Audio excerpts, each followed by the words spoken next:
எனக்கு யாருமே இல்லை, என்ன விசாரிக்கிறதுக்கு யாருமே இல்லைன்னு நினைக்காதீங்க. உங்களுக்கு ஒரு அருமையான பரலோக தகப்பன் ஒருத்தர் இருக்கார். இந்த பூலோக தகப்பன்மார் கூட விசாரிச்சுட்டு அவங்களால சில நேரத்தில் ஒன்றும் செய்ய முடியாது, ஏன்னா அவங்கள்ட்ட கொஞ்சம் தான் இருக்கு.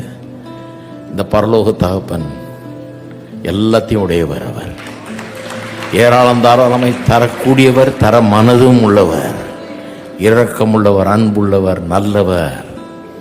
அதனால ஞாபகம் வச்சுங்க, எனக்கு யாரும் இல்லை யாரும் இல்லைன்னு சொல்லாதீங்க. வாயை திறந்து கர்த்தர் இருக்கிறார் எனக்கு. பலவீன நேரம் என் கிருபை உனக்கு போதும், உன் பலவீனத்தில் என் பலன் தருவேன் என்று